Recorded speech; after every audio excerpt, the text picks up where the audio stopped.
네, 안녕하세요. 아티스트 제티팍입니다. 이번 시간에는 밀리터리 풀업될 도색에 대해 소개해 보겠습니다. 도색을 순조롭게 하려면 같은 색상을 가진 부품끼리 조립을 해주셔야 합니다. 타미야 설명서를 보시면 키트에 들어가는 도료 색상이 표시되어 있습니다.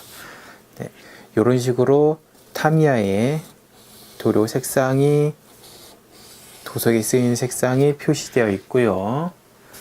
도료는 도색에 사용하는 물감이고 도색은 색칠입니다. 기호와 번호로 표시되어 있기 때문에 일본어나 영어를 못하셔도 상관없습니다. 밀리터리 프라모델에서는 TS로 시작하는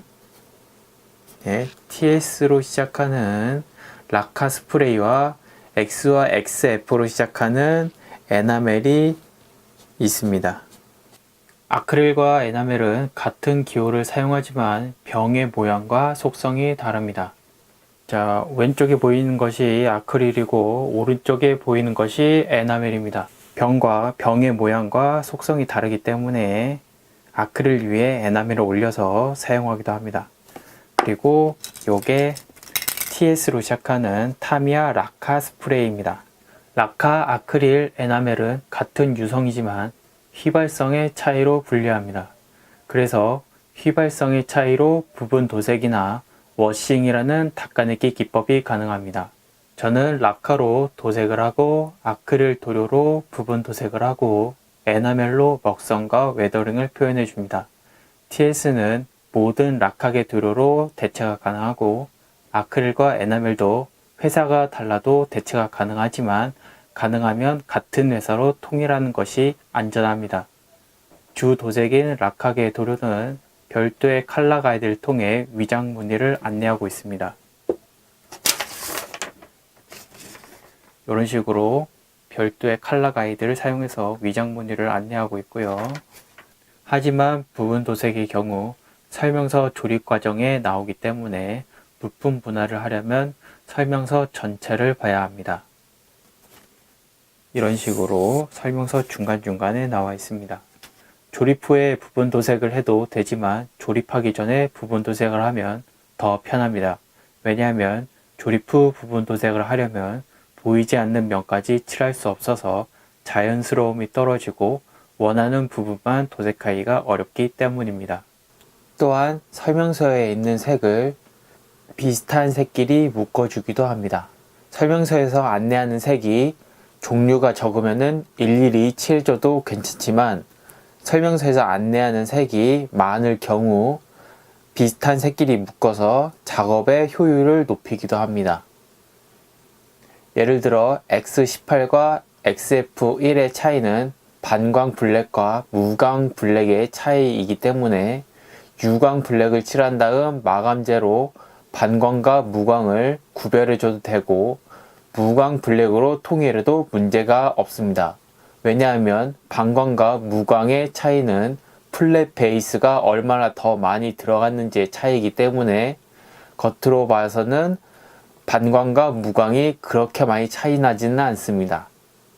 자, 이런 식으로 칠해야 하는 색을 줄여야 작업이 쉽습니다. 도색 과정에서 사람 피규어를 도색하지 않으면 도료와 작업 시간이 또 단축됩니다.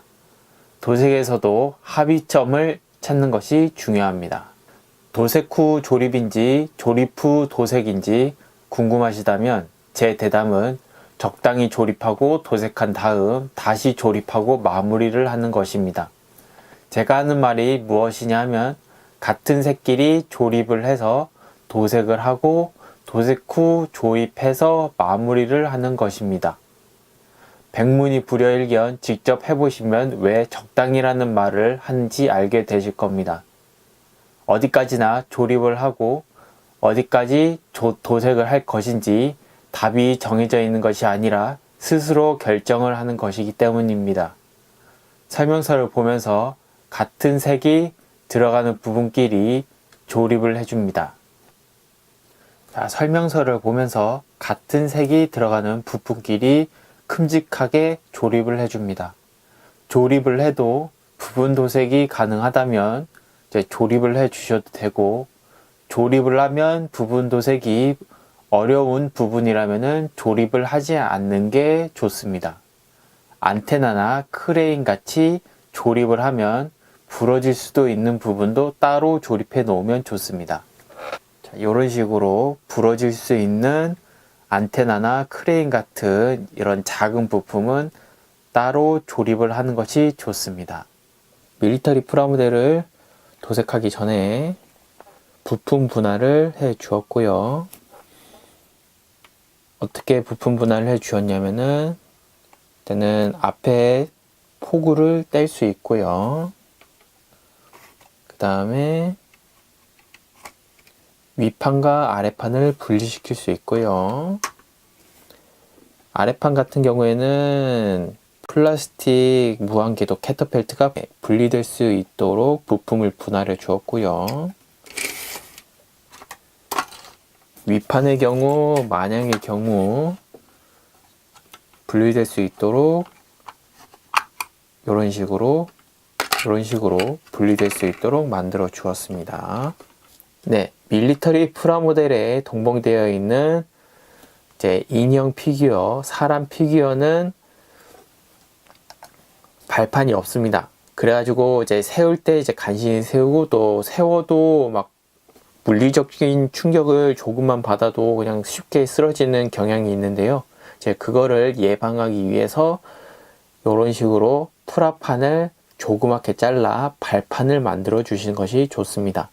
이렇게 발판을 만들어 주시면은 쉽게 넘어지지도 않고 세울 때도 쉽게 세울 수가 있습니다. 그리고 도색할 때도 이 발판 밑쪽에 그 양면 테이프를 이용해서 붙이신 다음 작업을 하면은 편하게 작업이 가능합니다. 꼭 이제 색이 있는 이제 발판이 아니라 투명한 프라판을 잘라 발판을 만들기도 하니 참고해 주세요. 자, 설명서에서는 움직이는 부분이라고 해서 접착제를 사용하지 않고 그냥 끼우라고 되어 있는 부분인데요. 저 같은 경우에는 이제 이 부분이 계속 움직이게 되면은 이게 고정이 되지 않고 계속 빠지고 도색을 하면서 계속 움직이는 부분이기 때문에 도색의 편의를 위해서 일부러 고정을 했습니다. 이런 식으로 개인이 어떤 판단을 내려서 움직이는 부분을 움직이지 않게 고정시키는 것도 도색을 위한 준비가 되겠습니다. 오늘 준비한 동영상은 여기까지입니다. 여러분의 관심은 동영상을 만드는데 큰 힘이 되니 동영상을 보고 마음에 드셨다면 구독, 추천, 즐겨찾기 해주시기 바랍니다. 시청해주셔서 감사합니다.